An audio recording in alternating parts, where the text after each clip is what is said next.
What's up, dudes? How's everybody today? Good to hear. So I got to leave my house today. I got to go see a concert. I went to go see Chad VanGaalen with Castle Music at the Meyer Horowitz Theater. Good little show, a lot of kids there. Kind of notice how all the kids kind of look the same these days. They're all wearing these big glasses and stuff. What's up with you kids? Anyway, Chad VanGaalen put on a great show. He had a lot of laughs, cool little light show. It was a nice seated event too, very intimate and interactive. Told us about how he almost burnt his kid's face with a firework the night before because he was shooting fireworks in his backyard. And it was ricocheting off the trees and ricocheting off the fence and stuff. And he's talking about how he had a fight with his wife because he didn't want to go drive her to the mall or something like that. He's a very cool guy. I think he said he was going to take LSD later that night, and I didn't know people still took LSD. It's like, that's pretty interesting. Anyway, we're going to talk about his 2006 album called Skelliconnection, released in on Flemish Eye Records in 2006. Second full-length album. Chad VanGaalen is, he says he's not much of a music guy. He doesn't consider himself much of a musician. He likes to consider himself more of an animator. He's also he's also an artist. He's also an inventor as well. Story goes, he's invented some instruments just to use to record these songs and help, you know, because he used to be a busker in Calgary. He's a native Calgarian of Alberta, and he used to busk on the street, so I guess he had to like rig up his own kind of drum machines and like invent, like, I don't even know what kind of instrument he invented or anything, but he's a multi-instrumentalist. He makes all this kind of like mutated indie pop, indie rock, experimental rock kind of music. He is said to say that he doesn't really like music that's sing-songy, that you can sing along to. He likes music that's really weird and, you know, experimental.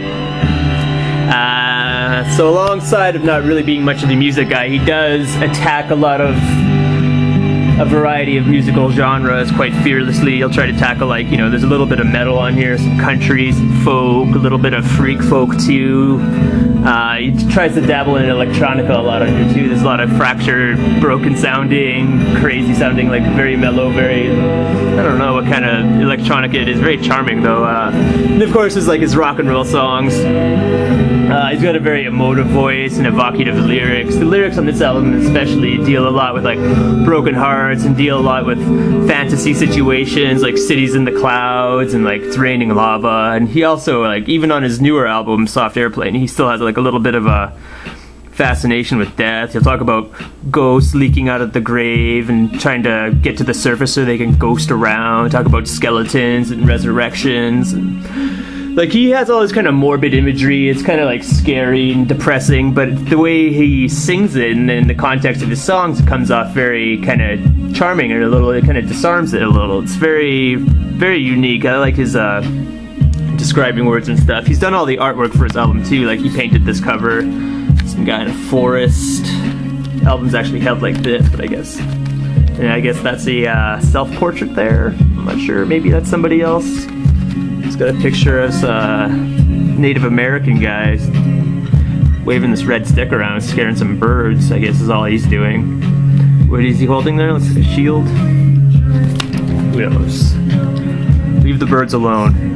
Yeah, he's got a nice little emotive voice. Sounds a little bit like Wayne Coyne from Flaming Lips. It's kind of, you know, fragile, a little bit playful. Very emotive though, very, very good singing voice. So yeah, musically I'd compare this to like, kind of like, maybe like early Beck, back when Beck was, you know, Beck stood for something, stood for experimental music and freaking out. And he kind of sounds like Flaming Lips a little, kind of, he's got a lot of Neil Young in him too, probably some other people I can't think of. Skelliconnection, it's 16 songs long, 53 minutes. But it does taper off at the end where it does that thing where it's really quiet and it's supposed to lead up to a secret song. The timer on your CD player will just keep running and then the CD stops and there's no music that I heard. I don't know, maybe you're supposed to do something tricky to it. I just let it play. Yeah, a very weird album. It's like, you know, it's got sad moments and happy moments. Parts where he sounds a little worried and brokenhearted, but he's not much of an angry guy on here, but very endearing music for sure. He's very unusual, very diverse. He's even got a little bit of like kind of lo-fi broken dance songs. Allegedly, he had when he was making this album, he had like, he's a very relentlessly creative guy, so he had hundreds of songs to pick from. I guess he just had piles and piles of songs sitting around his basement, because he recorded this album himself, produced it himself. I think he played almost all the instruments himself. I'm not sure what other people came into play. Maybe he can't play flute, so he got them to come play flute for him. I'm not sure, but pretty much he's just a one-man band. He's pretty much entirely a solo project, produced it himself, but it's not really all that lo-fi sounding. It's got a very full sound, very fleshed out. Like, some songs do sound a little underdeveloped, but they all have a charm. Like, Chad VanGaalen is the kind of guy I think you could, if you listen to each song he had, you'd probably find a handful of ones you could probably relate to or connect to. Very cool guy. Very enjoyable concert too. Yeah, I can't really think of anything else to say about him, but yeah, he's got ramshackly songs, kind of sublime. There's a little bit of lullabies on here, and like I said, there's lots of fractured electronica, so if you want to listen to some weird indie rock, indie pop, mutated experimental songwriting kind of shit, totally check out Chad VanGaalen's 2006 album Skelliconnection, released on Flemish Eye Records. I think in the United States it was released on Sub Pop though, but I could be making that up. Peace out.